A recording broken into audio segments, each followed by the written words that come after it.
સૌપ્રથમ તમને જય શ્રી રામ। મિત્રો, આજના આ વિડીયોમાં આપણે જાણીશું વોટ્સએપ પર પ્રાઇવેટ સ્ટેટસ કઈ રીતના લગાવવું। હા મિત્રો, કોઈનો જન્મદિવસ છે અથવા કોઈ બીજું સ્ટેટસ છે, તમે પ્રાઇવેટ સ્ટેટસ લગાવવા માંગો છો તો આ વિડીયો તમારા માટે। મિત્રો, આ વિડીયોમાં આપણે જાણીશું તમે કોઈ સ્ટેટસ વોટ્સએપમાં લગાવવા માંગો છો, એ સ્ટેટસ ફક્ત એક બે વ્યક્તિ જોઈએ અથવા એ સ્ટેટસ કોઈ બીજા વ્યક્તિને બતાવવા નથી માંગતા તો આ વિડીયો તમારા માટે। તો ચાલો આપણે વિડીયોને શરૂ કરીએ। સૌપ્રથમ તમારા મોબાઈલમાં વોટ્સએપ એપને ઓપન કરી લેવાની છે। તમે જેવા વોટ્સએપ એપને ઓપન કરશો એટલે મિત્રો આગળ આવું પેજ આવશે। આવું પેજ આવ્યા બાદ મિત્રો અહીંયા તમારી ઉપર 3 ડોટ પર ક્લિક કરી દેવાનું છે। 3 ડોટનું ઓપ્શન ના આવે તો તમારે અહીંયા અપડેટના ઓપ્શન પર આવી જવાનું છે। અપડેટના ઓપ્શન પર આવ્યા પછી તમારે 3 ડોટ પર ક્લિક કરી લેવાનું છે। 3 ડોટ પર ક્લિક કર્યા પછી અહીંયા લખેલ છે સ્ટેટસ પ્રાઇવેસી, તો તમારે સ્ટેટસ પ્રાઇવેસી પર જવાનું છે। સ્ટેટસ પ્રાઇવેસી પર ગયા પછી અહીંયા 3 ઓપ્શન બતાવશે। નંબર 1 પર છે માય કોન્ટેક્ટ, તમે આ માય કોન્ટેક્ટને સિલેક્ટ કરીને રાખશો તો જેટલા નંબરો તમારા મોબાઈલમાં સેવ કરેલા હશે અને તમારો નંબર જે વ્યક્તિનામાં સેવ કરેલો હશે એ વ્યક્તિને તમારું વોટ્સએપ સ્ટેટસ બતાવશે।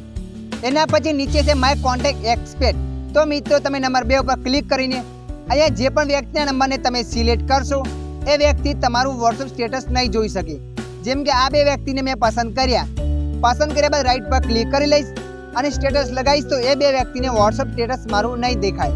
અને નંબર 3 ઓનલી શેર વેઇટ, તમે નંબર 3 ઉપર ક્લિક કરશો એટલે આગળ આવું પેજ આવશે। આવું પેજ આવ્યા બાદ તમારે અહીંયા ક્લિક કરી દેવાનું છે।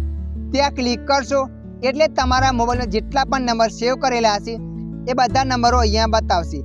તો મિત્રો, તમે જે પણ નંબર અહીંયા પસંદ કરશો એ વ્યક્તિને તમારું વોટ્સએપ સ્ટેટસ દેખાશે। જેમ કે હું એક વ્યક્તિને બતાવવા માગું છું, જેમ કે આ ભરત રાયકા લખેલું છે, એ વ્યક્તિને મારે વોટ્સએપ સ્ટેટસ બતાવવું છે તો મેં એ વ્યક્તિને પસંદ કરી લીધો। એ વ્યક્તિને પસંદ કર્યા બાદ રાઈટ પર ક્લિક કરી લઉં છું। એના પછી જ્યારે હું વોટ્સએપ સ્ટેટસ લગાવીશ ત્યારે ફક્ત એ વ્યક્તિને જ મારું વોટ્સએપ સ્ટેટસ દેખાશે। તો મિત્રો, ફરીથી હું તમને સમજાવી દઉં છું। નંબર 1ને તમે પસંદ કરશો તો તમારા મોબાઈલમાં જેટલા પણ કોન્ટેક્ટ નંબર સેવ કરેલા છે એ બધા કોન્ટેક્ટ નંબરને વોટ્સએપ સ્ટેટસ તમારું દેખાશે।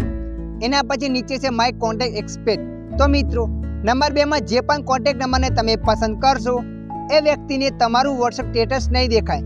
તમે જેને નથી બતાવવા માંગતા એને અહીંયા પસંદ કરી લેવાનું છે। અને નંબર 3માં તમે જે પણ વ્યક્તિને પસંદ કરશો, આશા રાખું છું આ વિડીયો તમને તમારું આવ્યો હશે દેખાશે। આ વિડીયોમાં થોડુંક પણ કંઈક જાણવા મળ્યું હોય તો વિડીયોને લાઈક કરી દેજો। અન્ય આવા માહિતીવાળા વિડીયો જોવા માટે અમારી ચેનલને સબસ્ક્રાઈબ કરી લેજો।